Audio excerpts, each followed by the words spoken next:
আজকের ক্লাসে আমরা আলোচনা করব আমাদের অতিরিক্ত যে মেনুগুলো ছিল, যেগুলোকে আমরা সাপোর্ট মেনু বলি। ওই মেনুগুলোর সম্পর্কে আজকে ক্লাসে আমরা আলোচনা করব। ইনশাআল্লাহ আগামী ক্লাস থেকে আমরা মাইক্রোসফট এক্সেল প্রোগ্রামে যাব ইনশাআল্লাহ। আমাদের মাইক্রোসফট ওয়ার্ড ফাইলের মূলত যে সকল কাজগুলো আমাদের খুব জরুরি প্রয়োজন, ওই সকল কাজগুলো আলহামদুলিল্লাহ আমরা ইতিমধ্যে আয়ত্ত করতে পেরেছি। এখন যে সকল কমান্ড গুলো বা মেনুগুলো রয়েছে, ওই সকল মেনুগুলো বা কমান্ড গুলো মূলত আমাদের সাপোর্ট বা প্রোগ্রামারদের জন্য প্রয়োজন। রেফারেন্স, মেইল, রিভিউ, ভিউ, এগুলো হলো সাপোর্ট। কাজ করার জন্য যে সবসময় লাগবে এমনটা না, মাঝে মধ্যে লাগতে পারে, অথবা কিছু কিছু কাজ রয়েছে যে কাজগুলো সম্পূর্ণ করার জন্য আমাদের এই কমান্ড গুলো প্রয়োজন হতে পারে।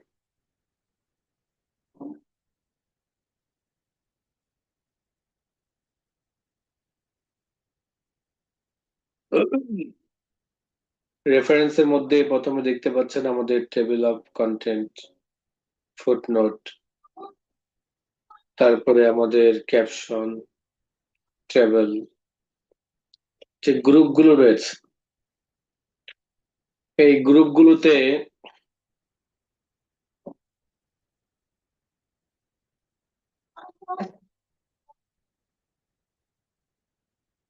টেবিল অফ কন্টেন্ট যেটা, এটা মূলত আমাদের যেসব কাজগুলো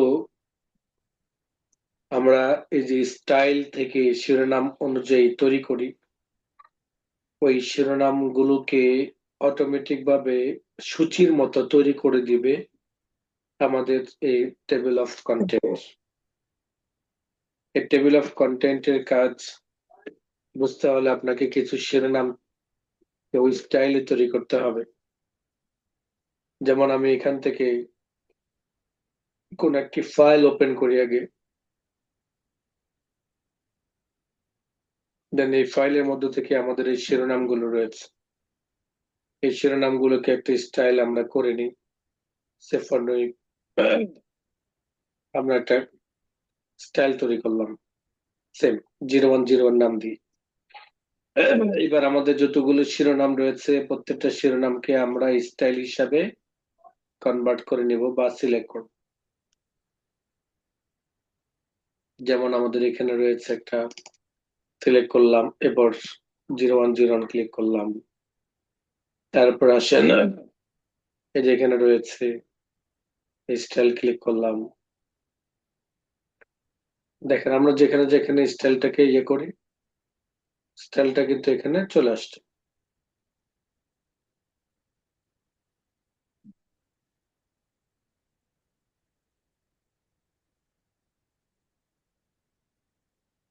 আর আজকে কি এক্সেলের ক্লাস হবে?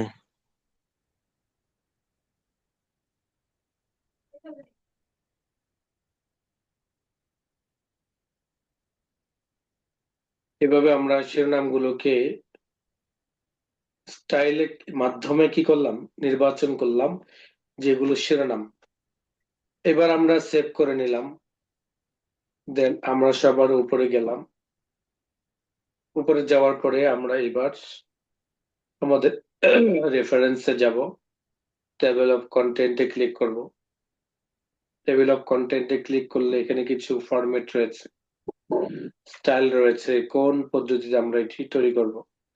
তার অটোমেটিক টেবিল 1-এ ক্লিক করলাম, ওকে বাটন প্রেস করলাম। এখানে দেখা যাচ্ছে নো টেবিল অফ কন্টেন্ট। কারণ কি? কারণ হলো এইখানে আমাদের দুইটা পেজ রয়েছে। কয়টা পেজ? দুইটা পেজ। আমরা এখান থেকে 1 কলাম করে নিলাম।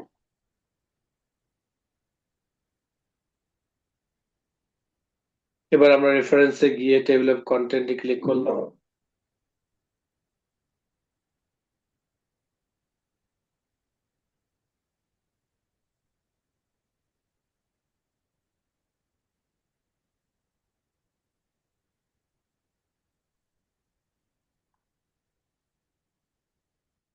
আল্লাহ আকবার।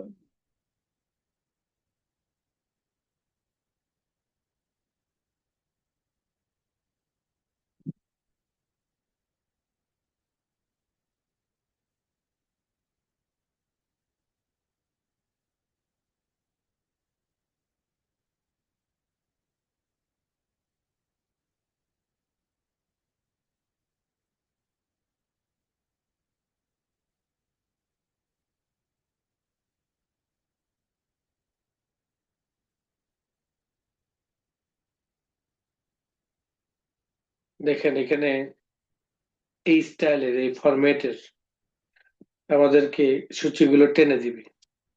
যদিও বা এটা আমরা দুই ভাবে তৈরি করি। একভাবে তৈরি করি হলো ম্যানুয়াল সিস্টেমে। যখন আমাদের পরিপূর্ণভাবে বইটা উঠে যায়, উঠে যাওয়ার পরে, উঠে যাওয়া মানে হলো কমপ্লিট হওয়ার পরে আমরা যখন এটাকে ট্রেসিং পেপারে প্রিন্ট করি, এই প্রিন্ট করার পরে গিয়ে আমরা সূচিটা বা সূচিপত্র বইটা তৈরি করি। তো সূচিপত্র বইটা কিভাবে তৈরি করি? একটা সিস্টেম হলো অটো সিস্টেম। এই অটো সিস্টেমের মাধ্যমে আমরা সূচিপত্র তৈরি করতে পারি। আরটা ইয়েসটা হলো এই যে এখানে যে দেখ, এখানে যে স্টাইলের ফন্টটা এটা কিন্তু সিস্টেমে নিচ্ছে না, এটা সিস্টেমে নিচ্ছে না, যার কারণে এটা মেসেজ আসতেছে যে এই শিরোনামটা আমি পড়তে পারতেছি না। এখানে আরেকটা স্টাইল ফরম্যাটটা কেমন হবে সেটাও দেখানো হচ্ছে, যে এইভাবে আমার সূচিপত্র গুলো তৈরি করা হয়। যেমন এগুলো শিরোনাম, এটি কত নম্বর পেজের মধ্যে রয়েছে, এই শিরোনামটা কত নম্বর পেজের মধ্যে রয়েছে, এই শিরোনামটা কত নম্বর পেজের মধ্যে রয়েছে। এক কথায় সূচিপত্রের কাজটা অটোমেটিক ভাবে আমার এই টেবিল অফ কন্টেন্ট নিয়ে আসতে পারে। এটা হলো আমার টেবিল অফ কন্টেন্ট কাজ। যদিও বা আমার জীবনে কখনো এই জায়গা থেকে কখনো সূচি তৈরি করা হয়নি, কেননা 99% পাবলিকেশন ওয়ালারা এটি ম্যানুয়াল ভাবে নিজে নিজে তৈরি করে। কিভাবে? যেমন এই শিরোনাম, এই শিরোনামটা কত নম্বর পেজে রয়েছে, উদাহরণস্বরূপ 1 নম্বর, এখানে 1 লিখে বাকি যে ম্যাটার গুলো আছে এগুলোকে কেটে দেয় পরবর্তী শিরোনাম পর্যন্ত। এভাবে পরবর্তী শিরোনাম পর্যন্ত এগুলো কেটে দেয়। পরবর্তী শিরোনামে গিয়ে, পরবর্তী শিরোনাম যখন হয় তখন সেখানে গিয়ে পেজ নাম্বার 2 দেয়। এভাবে তৈরি করে। একটা কাজ কমপ্লিট করার পরে সেই কাজটা এইভাবে সূচিপত্রটা তৈরি করে। দেন এইভাবে সূচিপত্রটা তৈরি হওয়ার পরে এটির মধ্যে টেবিল তৈরি করে এভাবে ঘর আকারে, যেমন আমরা এখানে টেবিল, এভাবে ঘর আকারে কাজটা সম্পন্ন করে। তো এই যে কাজটা সম্পন্ন করাটা, এটা কিন্তু সবাই জানে, কিন্তু একটা পদ্ধতি যখন আমরা জানবো তখন সেই পদ্ধতিটা অনুযায়ী আমরা যখন কাজ করা শিখবো বা বুঝবো, তখন এটা আমাদের জন্য ইজি হয়ে যাবে। আমরা যখন এই প্রোগ্রামটা শেষ করব তখন আমরা প্রজেক্টের কিছু কাজ দেখাবো, যে সেই কাজগুলোর মধ্যে থেকে কিভাবে আমরা সূচিপত্র তৈরি করি সেই কাজগুলো ইনশাল্লাহ আলোচনা করব। সূচিপত্র তৈরি কমপ্লিট একটা কাজ যখন তৈরি করতে পারবো এবং A to Z একটা বইয়ের সেটিং যখন আমরা স্টেপ বাই স্টেপ জানবো বুঝবো, তখনই আমরা আমাদের নিজস্ব ভাবে একটা বই তৈরি করতে পারবো। সালাম।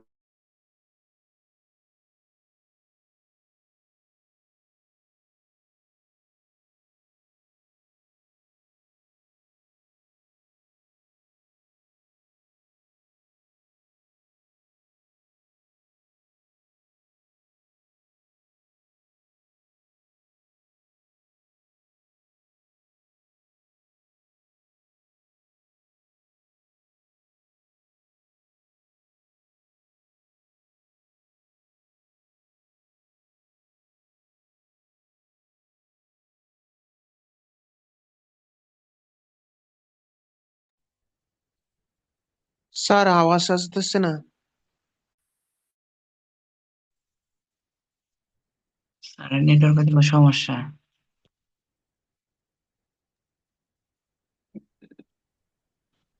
আচ্ছা, তো দেখেন এই যে টেবিল অফ কন্টেন্ট, এটা যেহেতু আমার জীবনে কখনো লাগে নাই, মনে হয় না যে আপনাদের লাগবে। আমরা যখন টেবিলটা তৈরি করি, সেই টেবিলের মধ্যে বা শিরোনামের মধ্যে আমাদের অনেক কিছু রদবদল করি। তো আমরা যখন আবারও আপডেটে ক্লিক করি, তখন আপডেট তথ্যটা বা আপনার সূচিটা তৈরি হয়ে যায়। তো এটা মূলত ইংরেজির জন্য বা আরবির জন্য এটা বলা যায় যে তৈরি করা। এটা আমাদের যে বাংলা মাধ্যমগুলো, এই বাংলা মাধ্যমের মধ্যে অনেক মিসিং করে, বিশেষ করে বিজয়ের ক্ষেত্রে ফুল মিস করে। অন্যান্য ইয়ের ক্ষেত্রে মোটামুটি সুন্দরভাবে এটি শিরোনাম চলে আসে। কেমন চলে আসে, যেমন আমি আপনাদেরকে কিছু ইংলিশ কাজ করে দেখাই। এখানে দিলাম ধরেন আকরাম দিলাম, সেকেন্ড পেজের মধ্যে ধরেন আমরা দিলাম হলো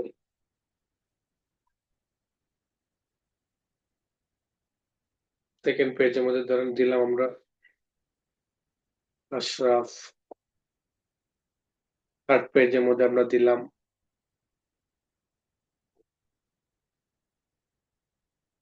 মাহমুদ।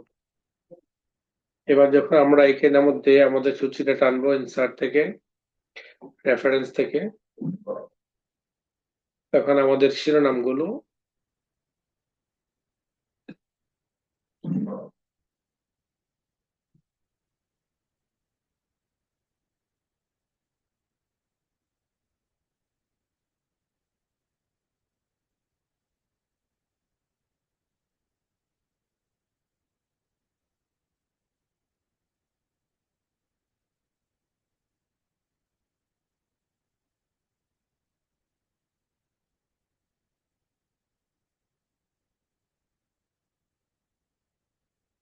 দেখেন আমাদের এইখানে যে শিরোনামটা চলে আসছে ইংরেজি হাওয়াতে। ইংরেজি হাওয়াতে খুব ইজি ভাবে চলে আসছে, কিন্তু এটি কিন্তু যখন আমরা বাংলা কাজ করতেছি তখন কিন্তু মিস করতেছে বারবার। আমরা যখন এখানে দেখেন আকরাম লিখেছিলাম একটা একটা পেজের মধ্যে, যেটি ছিল 1 নাম্বার পেজ, আশরাফ লেখা ছিল 2য় নাম্বার পেজ, মাহমুদ লেখা ছিল 3য় নাম্বার পেজ। এভাবে সূচিগুলো তৈরি হয়। ইংরেজি আরবি এগুলোতে খুব ইজি ভাবে এই কন্টেন্ট গুলো অটোমেটিক ভাবে চলে আসতে পারে। বাট বাংলা ক্ষেত্রেও আসে। আমি অনেক করেছি বাংলা ক্ষেত্রে, মানে করেছি বলতে আমার কাজের জন্য না, বরং শিখেতে গিয়ে আমি অনেক বাংলা ইয়েতেও করেছি। এটা জাস্ট মিসিং হচ্ছে, তো অনেক সময় এটা মিসিং করে। তো বলার বিষয় হলো যে আমার এখানে যেই রেফারেন্সের টেবিল অফ কন্টেন্ট রয়েছে, এই টেবিল অফ কন্টেন্ট হলো আরবি এবং ইংরেজির জন্য সুন্দর একটা সূচিপত্র অটোমেটিক টানার জন্য প্রয়োজন। যেমন আমি এখানে আকরামের মধ্যে দিলাম, আমি আকরাম মাহমুদ দিলাম। এই যে আকরাম মাহমুদটাকে আমি কিন্তু আবার কি করেছি, আপডেট করেছি, কিন্তু আমার সূচির মধ্যে কিন্তু এটা আপডেট নাই, আছে নাই। তবে সূচির মধ্যে তো আমাকে আপডেট করতে হবে। তা সূচির মধ্যে আপডেট কিভাবে করবো, ওখান থেকে কপি করে নিয়ে আসবো? না, আমি জাস্ট আপডেট লেফট টেবিলে ক্লিক করে আমরা যখন আপডেটে ক্লিক করব, তখন দেখবেন যে এটা আপডেট হয়ে যাবে। দেখেন আপডেট হয়ে গেছে, আকরাম মাহমুদ চলে আসছে। তো এইভাবে আমরা আমাদের টেবিল অফ কন্টেন্টের কাজগুলো করতে পারবো। টেবিল অফ কন্টেন্টের পরে রয়েছে আমাদের ফুটনোট, আর ফুটনোটটা কম বেশ আমাদের প্রয়োজন হয়। বিশেষ করে আমরা যখন কোনো ধরনের লেখার মধ্যে টিকা ব্যবহার করি, ফুটনোট ব্যবহার করি, অনেকে বলি যে আমরা হাসিয়া বা স্পেশাল যেই লেখাগুলো রয়েছে, বিশ্লেষণ, এই যে বিশ্লেষণ বা ফুটনোট টিকা, এগুলো আমরা কিভাবে ব্যবহার করি? এগুলো দুই ভাবে ব্যবহার করি মূলত। একটি হলো অটো, আরেকটি হলো ম্যানুয়াল। একটি হলো কি অটো, আরেকটি ম্যানুয়াল। অটো আর এই ম্যানুয়াল দেখ, তফাৎ হলো, যেমন আমার এখানে 1, এখানে হলো 2, এখানে হলো 3। আমার এই যে 1 2 কথা নাই চাইলেন kita kata kita নরউদ্দিন ভাই, kita lagi bukan beneran saya tahu.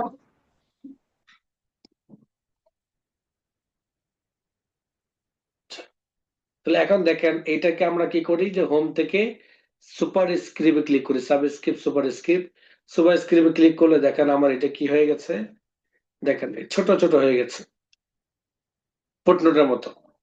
এই ফুটনোটের মধ্যে যে আমি ম্যানুয়াল ভাবে নাম্বার লিখে করেছি, তা আমার নাম্বারটা লেখার মধ্যে তো ভুল হতে পারে, আমার নাম্বার লেখার মধ্যেও কি হতে পারে, ভুল হতে পারে। তো আমরা যখন অটোমেটিক ভাবে এটি দিব তখন আর ভুল হওয়ার সম্ভাবনা নেই। কিভাবে দিব, সেটা হলো ফুটনোটে যাব, যখন ফুটনোটে ক্লিক করব অটোমেটিক ভাবে দেখেন এখানে নাম্বার চলে আসছে, অটোমেটিক ভাবে নাম্বার চলে আসছে, আবার দেখবেন যে অটোমেটিক ভাবে নিচে নাম্বার চলে আসছে। আমরা এই জায়গার মধ্যে এখন লিখে দিতে পারি।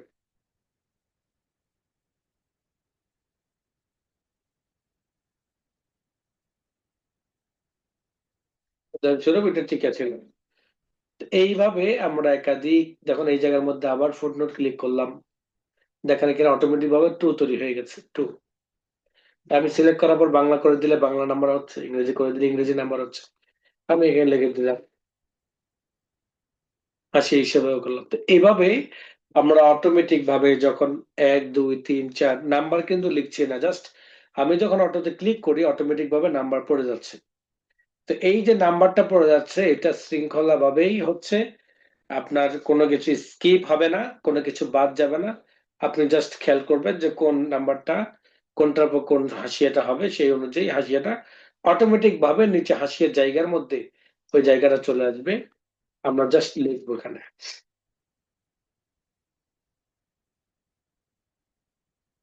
এটা হলো আমাদের ফুটনোটের কাজ। ফুটনোটের মধ্যে গিয়ে দেখতে পারবেন যে একটা ইন্ট নোট দেখা যাচ্ছে, ইন্ট নোট।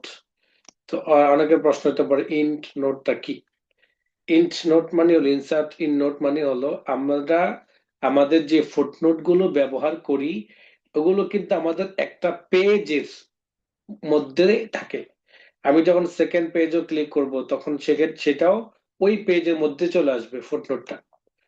আমি চাচ্ছি যে ইন্ট নোট, অর্থাৎ আমার সকল ফুটনোটের টিকাগুলো আমার প্রত্যেক পেজ ভিত্তিক হবে না, আমার সব সব পেজের পরে অর্থাৎ সর্বশেষ পেজের মধ্যে এটি আমরা বসাতে চাই। আমরা অনেকে দেখেছি আমাদের বিভিন্ন ধরনের টিকা বা হাসিয়া বা সূত্র আমরা দুই ভাবে দেখেছি। কোন কোন বইয়ের মধ্যে প্রতি পেজের নিচে নাম্বার দিয়ে এটা দেখানো হয়, আবার কোন কোন বইয়ের মধ্যে দেখেছি প্রতি পেজে নয়, একদম সর্বশেষ পেজের মধ্যে সকল হাসিয়াগুলোকে বা সূত্রগুলোকে সেট করা হয়।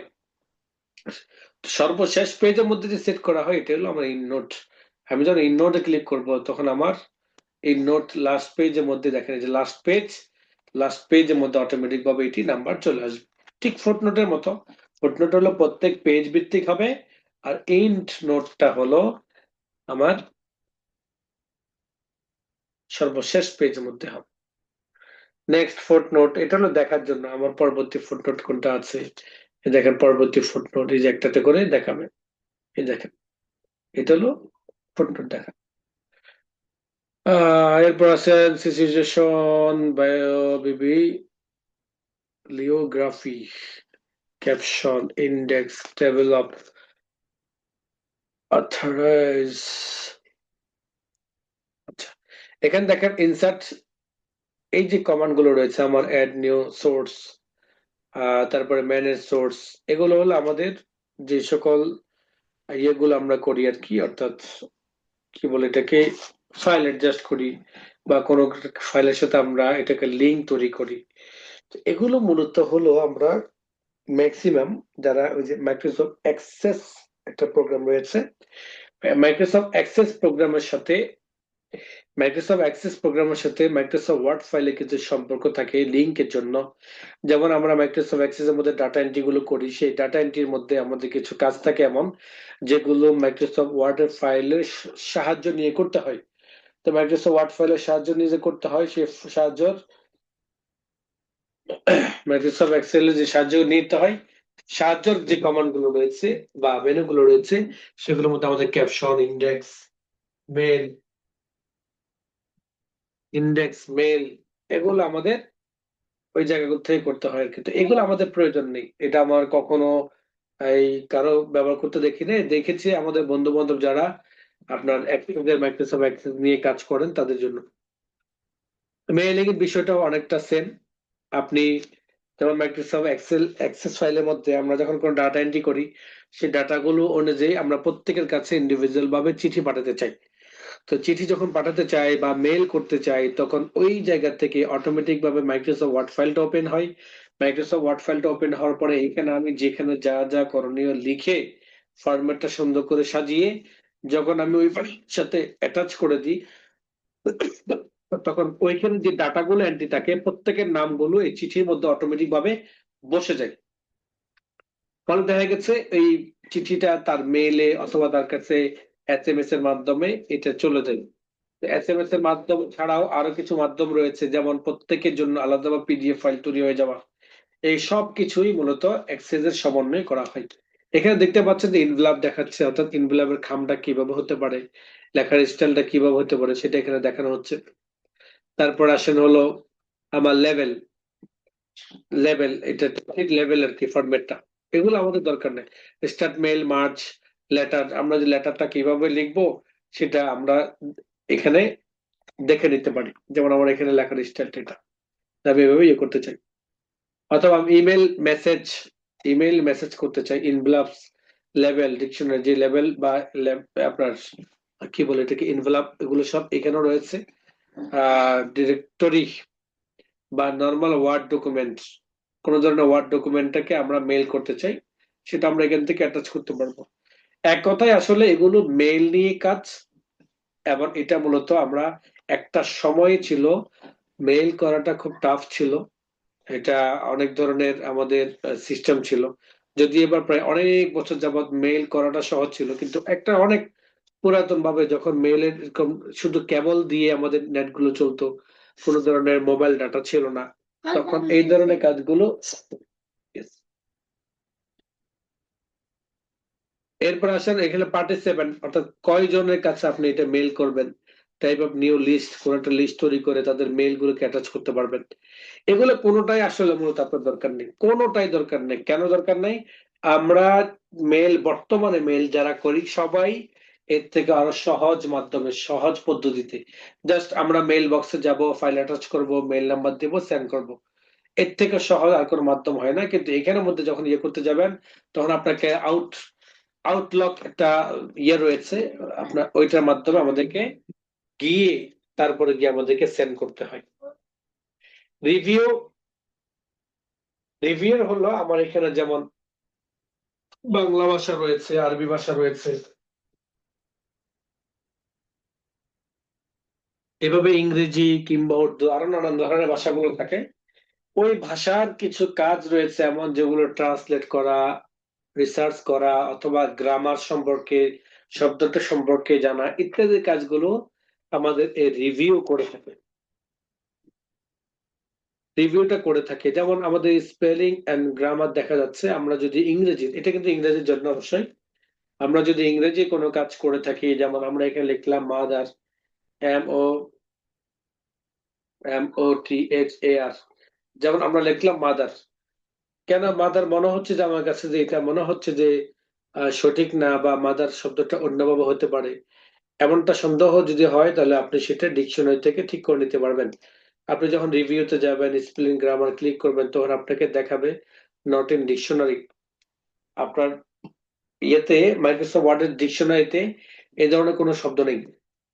তবে সাথে সাথে আপনাকে এটা সাজেস্ট করবে, যেমন সাজেশনের মধ্যে দেখা যাচ্ছে যে মাদার, MOTHER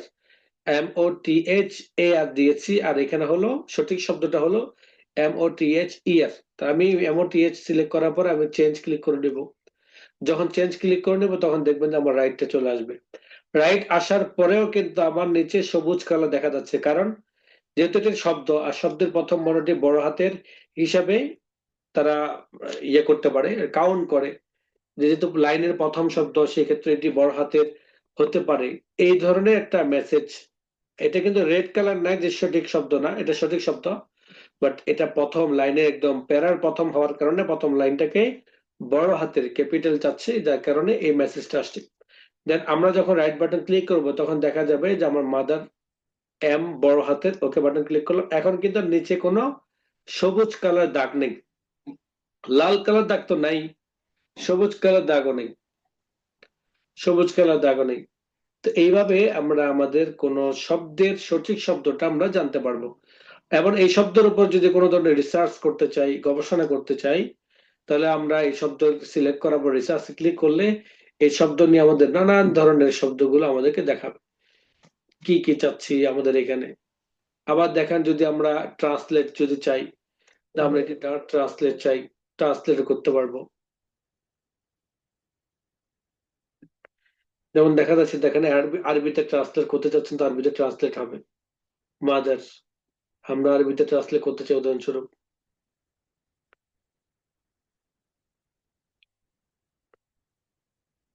তো এইভাবে আমরা আমাদের অনেক কিছুই করতে পারবো, ফ্রম এবং টু আরবিতে, ইংলিশ থেকে আরবিতে আমরা ট্রান্সলেট। এখানে দেখেন ট্রান্সলেট অপশন দেখাচ্ছে।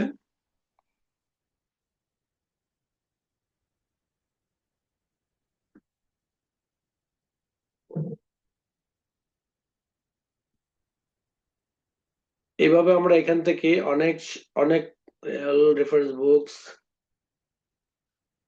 তো অনেক কিছুই মূলত আমরা ট্রান্সলেট করতে পারবো। এখান থেকে একটা দেখে নিব, আসলে অনেক কিছুই দেখা যায়, অনেক কিছু মোটামুটি ঠেকার কাজ চালানো যায় এই মাইক্রোসফট ওয়ার্ড ফাইলের অনেকগুলো কমান্ড দিয়ে। এরপর আসলে ল্যাঙ্গুয়েজ, সেটা আমাদের দরকার হবে না, আপনি বর্তমানে কোন ল্যাঙ্গুয়েজ আছেন ইত্যাদিগুলো দেখাবে। নিউ কমান্ড, এটা আমাদের কখনো লাগবে না। যদি কখনো এই ধরনের কোনো কমান্ড চলে আসে আপনার, তখন এটাকে রিমুভ করতে পারবেন ডিলেটের মাধ্যমে। আর এটা কেন আনে, বিশেষ কিছু শব্দের বিস্তারিত ভিন্নভাবে একটু এটাকে মার্ক করে ইন্ডিকেট করে কিছু কমান্ড লিখে দেওয়া হয়, লিখে রাখা হয়, যাতে কাজের সুবিধার জন্য। তো এইভাবে যদি আপনি ডিলেটে ক্লিক করেন তখন কিন্তু এটা চলে যাচ্ছে, কমান্ড অপশনটা চলে যাচ্ছে। চেক ইন আমাদের দরকার নেই, চেঞ্জ, কম্পার্ট, প্রোটেক্ট এগুলো আমাদের প্রয়োজন নাই। আসেন ভিউ, ভিউর মধ্যে রয়েছে আমাদের অনেক কাজ যা আমরা ইতিমধ্যে শিখেছি। এই যে এখানে যে কাজগুলো রয়েছে, জুম ইন আউট করা, তারপরে আমাদের যে পেজের মুড রয়েছে, এই মুড গুলো, এই সব কিছুই কিন্তু এখানে। যেমন জুম, এই হলো জুমের কাজ। যেমন আমার ডকুমেন্ট, এলো ডকুমেন্টের কাজ। এরপর দেখতে পাচ্ছেন আমার স্কেল রয়েছে, রুলার রয়েছে, এগুলো কমান্ড গুলো আমরা এখানে পেয়ে যাব। এই কাজগুলো মূলত আমার ভিউ মেনুর মধ্যে রয়েছে। প্রিন্ট লেআউট, প্রিন্ট লেআউট হলো আমাদের পেজের স্বাভাবিক মোড। আবার দেখতে পাচ্ছেন এখানেও দেখা যাচ্ছে প্রিন্ট লেআউট।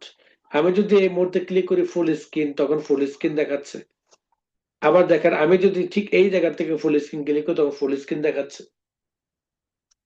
আবার যদি এইভাবে আমরা ওয়েব লেআউট ক্লিক করি, ওয়েব লেআউট দেখাচ্ছে। এই জায়গা থেকে ওয়েব লেআউট আউটলাইন দেখালে আউটলাইন দেখাচ্ছে।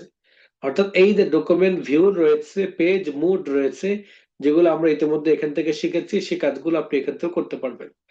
শো, রোলার, তারপর গ্রিড লাইন, নেভিগেটর প্যানেল, এখানে একটা প্যানেল আসে।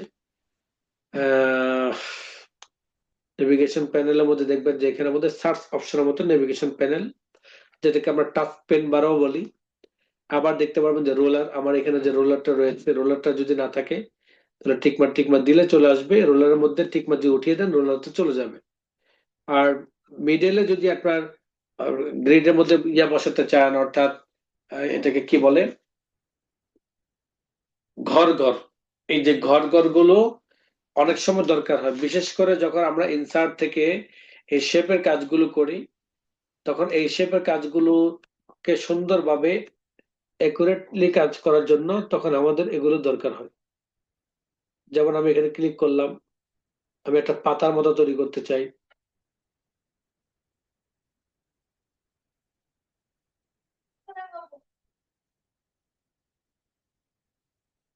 এই যে ঘরগুলো থাকার কারণে আমি আমার জিনিসটাকে সুন্দরভাবে তৈরি করতে পারছি। তো এই ঘরগুলোকে যদি আপনি এনে রাখতে চান, এই ঘরগুলোকে যদি আপনি এনে রাখতে চান, তাহলে ভিউ থেকে আপনি রোলার গ্রিড প্লেনে ক্লিক করলে এটি চলে আসবে।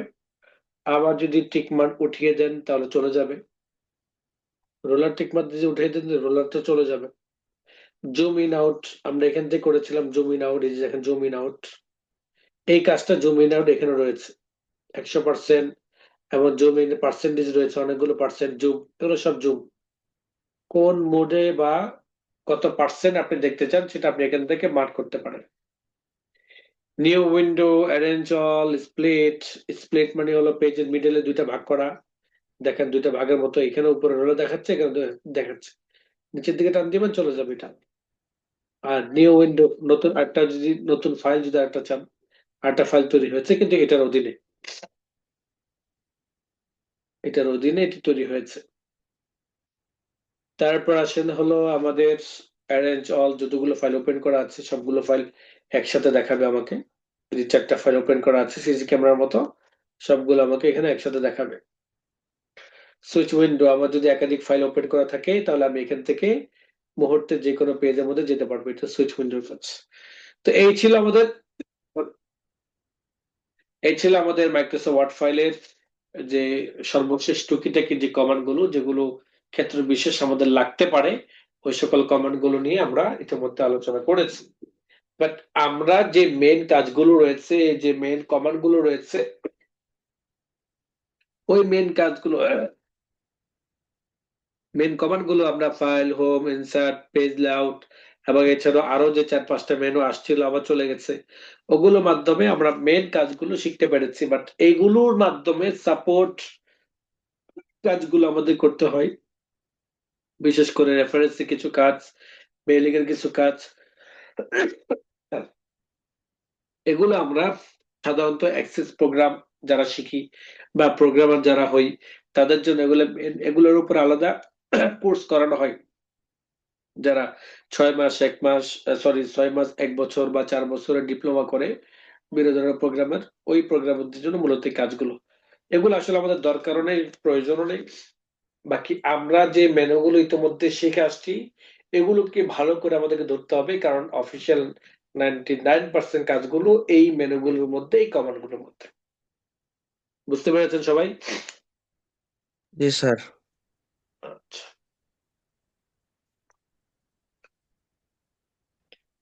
এবার আসেন স্যার, আমরা যে প্রোগ্রামগুলো নিয়ে আলোচনা করেছি, এই প্রোগ্রামগুলোর মধ্য থেকে কি কি কাজ করা যায়, আপনাদের মধ্য থেকে একটা শুনি। আমরা যে মাইক্রোসফট ওয়ার্ড ফাইলটা শিখেছি, এতদিন ধরে আমরা যে প্রোগ্রামটা নিয়ে আলোচনা করছি, এই প্রোগ্রাম দিয়ে মূলত আপনি বা আপনার জেহেন থেকে আপনি কতটুকু মনে করছেন যে কোন ক্যাটাগরি কাজগুলো এই প্রোগ্রামের মাধ্যমে করা যায় বা করতে পারবো?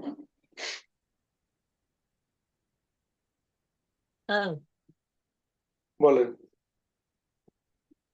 MS ওয়ার্ড এর তো সবকিছুই করা যাবে স্যার এখানে। এটা তো এমএস ওয়ার্ড প্রোগ্রামই।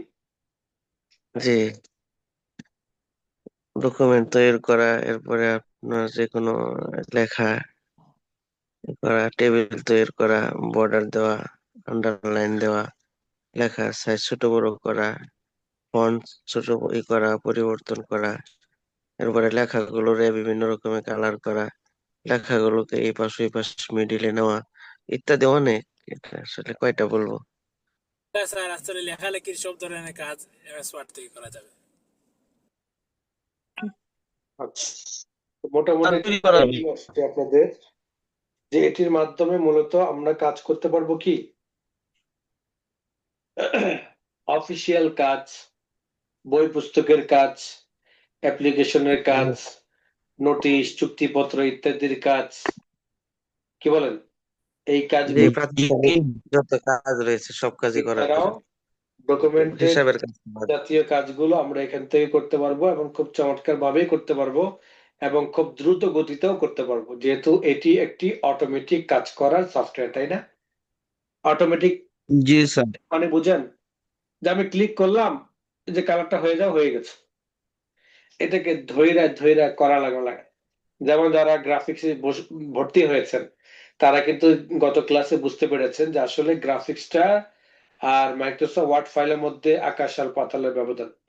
মাইক্রোসফট ওয়ার্ড ফাইলের মধ্যে আমরা একসাথে সবকিছু সিলেক্ট করতে পারি, কিন্তু গ্রাফিক্সে সেটা সম্ভব না, ধরে করতে হয়। গ্রাফিক্সের মধ্যে কালার যদি করতে হয় তাহলে আমাকে ধরে কালার অপশনে গিয়ে কালার তৈরি করে তারপর বসাতে হয়, কিন্তু মাইক্রোসফট ওয়ার্ডের মধ্যে সেটা নাই। একসাথে একাধিক কালার, মিক্স কালার আমরা তৈরি করতে পারছি। এইভাবে আরো অনেক কাজ রয়েছে যে কাজগুলো এখনো পর্যন্ত আমরা অনেকেই ঘাটাঘাটি করি নাই বলে কি পারছি না। এর জন্য কি করতে হবে? ঘাটাঘাটি করতে হবে। আমি যতটুকু দেখিয়েছি আপনি ততটুকু করবেন, তাহলে ভুল হবে। আমি তো এখানে দেখিয়েছি এখানে একটা দুইটা কমান্ড, তাই না? কিন্তু আপনি কি একটা দুইটা কমান্ড করবেন? নাকি যতগুলো আছে একটা একটা করে বানায় বানায় দেখবেন, এবার টান দিয়ে দেখবেন, ওইভাবে টান দিয়ে দেখবেন, তাই না? এক একটা এক এক স্টাইল তৈরি করে একই জিনিস দেখেন কতটা রূপ নিচ্ছে, দেখেন একই জিনিস কতটা রূপ নিচ্ছে। এগুলো যখন আপনি কাজ করবেন, হাতাহাতি করবেন, তখন আপনি এটা শিখতে পারবেন, বুঝতে পারবেন। আমি তো আপনাকে শিখাই দিব এটা। আর আপনি যদি যতটুকু শিখাইলাম ততটুকু নিয়ে যদি আপনি বসে থাকেন তাহলে তো সমস্যা। আবার প্রত্যেকটা কমান্ড যে আমি আপনাকে এখান থেকে এই প্রত্যেকটা ধরে ধরে কি প্র্যাকটিস করাইতে পারবো, বা প্রত্যেকটা ধরে ধরে কি আপনাকে শিখাইতে পারবো? তাহলে তো আমার কোর্সের মেয়াদ হয়ে যাবে 4 বছর, তাই না? জি। আমি আপনাকে দেখাই দেবো এগুলোর মাধ্যমে বক্স করতে পারবেন। একটা দুইটা বক্স দিয়ে দেখাই দেবো, বাকি বক্স গুলোর প্রত্যেকটা কাজ আপনাকে আয়ত্ত করতে হবে, প্র্যাকটিস করতে হবে। ওকে, দেখেন আমরা এই প্রোগ্রামের মাধ্যমে আমাদের অফিসিয়াল যত ধরনের কাজ রয়েছে সব কাজ করতে পারবো, নাম্বার 1। নাম্বার 2, একটা কম্পিউটার দোকানে যত ধরনের কাজ রয়েছে, বিশেষ করে অ্যাপ্লিকেশন, চুক্তিপত্র, নোটিশ, বিজ্ঞপ্তি, সব কিছুর কাজ আমরা এই প্রোগ্রামের মাধ্যমে করতে পারবো। একটি ফাইল যতদিন পর্যন্ত কম্পিউটার থাকবে ততদিন পর্যন্ত এটির কাজ বা এডিট করা যাবে, এডিট করে করে আমরা সেই কাজগুলো চালিয়ে নিতে পারবো। এবং পাবলিকেশন সেক্টরও যদি আপনি কাজ করতে যান তাহলে এই প্রোগ্রামের বিকল্প নেই। এই প্রোগ্রাম আপনাকে শিখতেই হবে, জানা থাকতে হবে। আপনি যদি কোনো প্রতিষ্ঠানে কোনো পাবলিকেশন সেক্টরে যদি কাজ করতে চান, আপনার থেকে হয়তো এক্সেলের প্রোগ্রাম বা পাওয়ার পয়েন্টের প্রোগ্রাম এগুলো আপনার থেকে কি নিবে না, এগুলো আপনার থেকে ইন্টারভিউ নিবে না। আপনার থেকে ইন্টারভিউ নিবে হলো টাইপ এবং মাইক্রোসফট ওয়ার্ড প্রোগ্রাম সম্পর্কে আপনি কতটুকু জানেন, এবং একটি কাজকে আপনি সুন্দরভাবে সাজিয়ে গুছিয়ে করতে পারছেন কিনা, এই 3টা জিনিস দেখবে। আপনি যদি কোথাও কম্পিউটার পদে জব করতে চান, কয়টা জিনিস দেখবে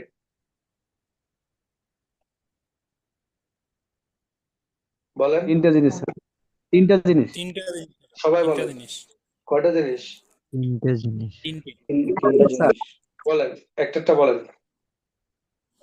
প্রথমটা যে টাইপিং টাইপিং যাবে জানি কিনা। প্রথমটা দেখবে হলো টাইপিং। টাইপিং এর মধ্যে কি দেখবে? অ্যাকুরেসি দেখবে, টাইপিং স্পিড দেখবে। আচ্ছা, টাইপিং এর মধ্যে কয়টা জিনিস? টাইপিং এর মধ্যে 3টে জিনিস দেখবে, কয়টা জিনিস? তিনটা। 3টা। নাম্বার 1, আপনি দ্রুত গতিতে টাইপ করতে পারছেন কিনা, মিনিটে কয়টা শব্দ আপনি কম্পোজ করতে পারছেন, এটা হলো টাইপিং গতি। সেকেন্ড হলো আপনি নির্ভুল ভাবে কাজ করতে পারছেন কিনা। নির্ভুল মানে হলো আপনি যদি বলেন নির্ধারণ, আপনি কি যদি লিখেন নির্ধারণ, তো নির্ধারণটা শেষের শেষের দন্ত ন হবে না মূর্ধন্য হবে, এটা সঠিক শব্দ। এই সঠিক শব্দের মধ্যে আপনি কোনটা লিখতে পারতেছেন? এই সঠিক শব্দের মধ্যে আপনি কোনটা লিখতে পারতেছেন? যেন আপনি এখানে লিখলেন এইভাবে,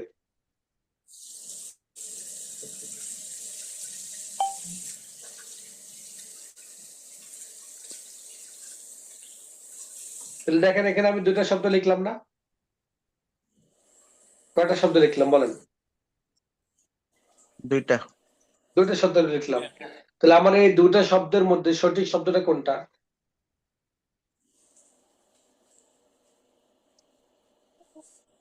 উপরে হ্যাঁ, প্রথমটা মনে হচ্ছে। উপরেরটা।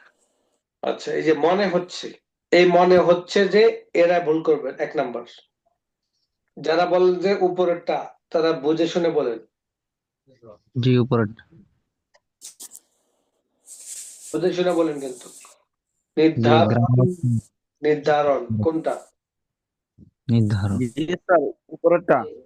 উপরেরটা। আচ্ছা, এই যে উপরেরটা এই উপরেরটা একজন কম্পিউটারের টাইপার হলো একজন সম্পাদকের সহযোগী। একজন কম্পিউটার অপারেটরকে একজন সম্পাদকের সহযোগী, আর একজন সম্পাদক মানে হলো একজন সাহিত্যিক। একজন সম্পাদক মানে কি? একজন সাহিত্যিক, অর্থাৎ সাহিত্য ভাষার উপর যার পাণ্ডিত্য আছে তিনি কিন্তু সম্পাদনা করতে পারেন। তিনি কিন্তু কি করতে পারেন? সম্পাদনা করতে পারেন। আচ্ছা, এখন যদি আমি মানে কোনো সাধারণ মানুষকে যদি সম্পাদনা করতে দিয়ে দেওয়া হয়, তাহলে তার শব্দার্থ বা শব্দের উচ্চারণ বানানগত ভুল উনি কি সঠিকভাবে সমাধান দিতে পারবেন? নাকি যিনি সম্পাদক, পত্রিকার কাজগুলো তিনি নিয়মিত করছেন, বইয়ের কাজগুলো তিনি নিয়মিত করছেন, তিনি সঠিকটা দিতে পারবেন? কোনটা কে পারবেন? যিনি কাজ করছেন তিনি পারবেন। কাজ করছেন তিনিই পারবেন। আর কম্পিউটার অপারেটরকে বলা হয় একজন সম্পাদকের সহযোগী। বরং একজন সম্পাদকও ভুল করতে পারে, কিন্তু একজন কম্পিউটার অপারেটর ভুল করতে পারে না। একজন কম্পিউটার অপারেটর, কারণ যিনি সম্পাদক তিনি কিন্তু লেখার সময় এত কিছু খেয়াল করে না, সম্পাদনার সময় তিনি কিন্তু খেয়াল করেন বানানটা সঠিক হচ্ছে কিনা। যে বানানটা সন্দেহ হচ্ছে ওই বানানটা তিনি ডিকশনারি খুলে দেখেন যে আসলে সঠিক শব্দটা কোনটা। কিন্তু মজার বিষয় হলো ওই সম্পাদক থেকেও অভিজ্ঞ হইতে হয়, দক্ষ হইতে হয় এই কম্পিউটার অপারেটরকে যিনি কম্পোজ করেন। তাহলে কম্পোজ টাইপ যে দেখবে, টাইপিং ইন্টারভিউ যে হবে, তো টাইপিং ইন্টারভিউ এর মধ্যে 3টা পয়েন্ট দেখবে। 1 নাম্বার হলো হাতের গতি কেমন। নাম্বার 2, গতি আছে কিন্তু কাজের মধ্যে প্রচুর পরিমাণে ভুল, তাহলে ওই কাজটা কি আগায় যাবে নাকি পিছনের দিকে যাবে? পিছিয়ে যাবে। পিছনের দিকে। পিছিয়ে যাবে। তাহলে পিছিয়ে গেল, তাহলে স্লো গতিতে লোকটা কাজ করা সমমান হয়ে গেল, তাই না? জি। দ্রুত গতিতে টাইপ করলেন ঠিকই, কিন্তু কাজে ভুল। তো এই যে ভুলগুলো সংশোধন করতে করতে তো টাইম চলে যাবে। তাহলে তো এর তুলনায় যে ধীরে ধীরে লিখে তারই ভালো, কারণ সে সঠিকটা লিখতেছে, তাই না? এর জন্য আপনাকে জি। এই সময় 3টা পয়েন্ট থেকে একটা পয়েন্ট হলো হাতের গতি, কত দ্রুত গতিতে আপনি টাইপ করতে পারেন, নাম্বার 1 এটা দেখবে। নাম্বার 2, সঠিক শব্দ লিখছেন কিনা, না কাজের মধ্যে কোনো ভুল হচ্ছে। নাম্বার 3, টাইপিং এর সময় আপনি আসলে কিবোর্ডের দিকে তাকাচ্ছেন নাকি কম্পিউটার দিকে তাকিয়ে তাকিয়ে লিখছেন, বা সাবজেক্টের দিকে তাকিয়ে তাকিয়ে লিখছেন, সেটাও দেখবে। 3টা পয়েন্ট দেখে। 3টা পয়েন্ট মনে থাকবে আপনাদের? জি। বলে যাবেন তো? না স্যার, মনে থাকবে ইনশাআল্লাহ। আচ্ছা, সেকেন্ডটা বলেন, ইন্টারভিউ সেকেন্ড পার্টটা বলেন। সঠিক শব্দ নির্ভুলভাবে কাজ করা আর কি। এটা তো টাইপিং এর 3টা পয়েন্ট বললাম, কিন্তু জি। ইন্টারভিউ 3টা পয়েন্ট বলেছিলাম আপনাদেরকে। একটা হলো টাইপিং গতি দেখবে, টাইপের গতি। তারপর 2 নম্বর হলো সঠিক শব্দ। না, 3 নম্বর হলো যে কোন দিকে তাকিয়েছে, কিবোর্ডের দিকে নাকি। হলো না, হলো না। এই সব মিলিয়ে তো একটা পয়েন্ট ছিল। আমি কিছুক্ষণ আগে আপনাদেরকে 3টা পয়েন্ট বলেছিলাম। 3টা পয়েন্ট থেকে একটা পয়েন্ট ছিল টাইপ। টাইপের আবার 3টা পয়েন্ট ছিল। টাইপের মধ্যে থেকে কি দেখবে আপনার, আপনি যে টাইপ করতেছেন এটা যে ইন্টারভিউ নেবে, ইন্টারভিউ নেওয়ার কি আছে? ইন্টারভিউ নেওয়ার 3টা পয়েন্ট আছে। কয়টা পয়েন্ট? স্যার ইয়া হবে মনে হয় মেবি 2 নম্বরে দেখবে স্যার এমএস ওয়ার্ড মানে কেমন দক্ষতা আর কি, যে সেই দক্ষতায় যে এমএস ওয়ার্ড এক্সেল এটির দক্ষতা এটির বিষয়ে কম্পিউটার বিষয়ে। আপনার কাজের দক্ষতা দেখবে। কাজের দক্ষতা বলতে আপনাকে যে কাজটা দিবে সেই কাজটা আপনি কেমন ভাবে সাজিয়ে গুছিয়ে লিখছেন সেটা দেখবে। বুঝতে পারলাম? 4 জি। নাম্বার, 3 নাম্বারটা বলেন। ভুলে গেছে। আপনি যে সাজিয়ে গুছিয়ে লিখলেন, এই সাজিয়ে গুছিয়ে লেখার মধ্যে আপনি কতটুকু করতে পেরেছেন, সাইন করতে পেরেছেন, সময় কেমন লাগিয়েছেন, এবং এই কাজগুলো করতে গিয়ে আপনি প্রোগ্রাম বা কমান্ড সম্পর্কে কতটুকু আপনার আয়ত্ত রয়েছে, এই পয়েন্টগুলো দেখবে। এর জন্য ইন্টারভিউ যারা দিবেন তারা এগুলো খেয়াল করবেন। কম্পোজ এবং সাজিয়ে গুছিয়ে লেখা, সাজিয়ে গুছিয়ে কাজটাকে দ্রুত গতিতে সময়ের মধ্যে তাদেরকে হস্তান্তর করা, তবে আপনার চাকরিটা হবে কি হবে না এটার উপর নির্ভর করে। কথা ক্লিয়ার? জি ইনশাআল্লাহ। দেখেন আমরা যে কাজগুলো করি সে কাজগুলো আসসালামু আলাইকুম রহমতুল্লাহ। আপনি যে ফাইলটায় কাজ করতেছেন এই ফাইলটা হলো অন্য কারো কাছ থেকে আনা বা অন্য কোনো ভার্সনে করা এটা কাজ। তো অন্য কোনো ভার্সনে করা কাজ হওয়ার পরে এটা যখন আপনি ফাইলটা ওপেন করতেছেন আপনার ভার্সনে, তো ওই ফাইলে যেই ফাইলগুলো লিঙ্ক করছে, তো লিঙ্ক করার সময় একটা একটার সাথে ওইভাবে আপনার ওই লিঙ্ক আপ করে পুরাটাকে আপনার কম্বাইন করা হয় নাই, যে কারণে ওখান থেকে কোনো ফাইল মিসিং হয়েছে। উদাহরণস্বরূপ আপনার অনেক সময়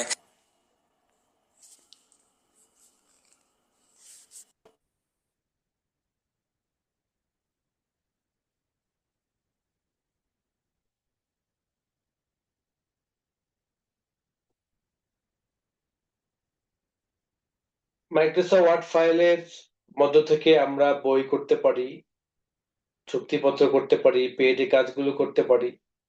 এগুলো আমাদের এখন আস্তে আস্তে সবগুলো কি করতে হবে, প্র্যাকটিস করতে হবে। আগামী ক্লাস থেকে আমরা মাইক্রোসফট এক্সেল প্রোগ্রাম শিখবো।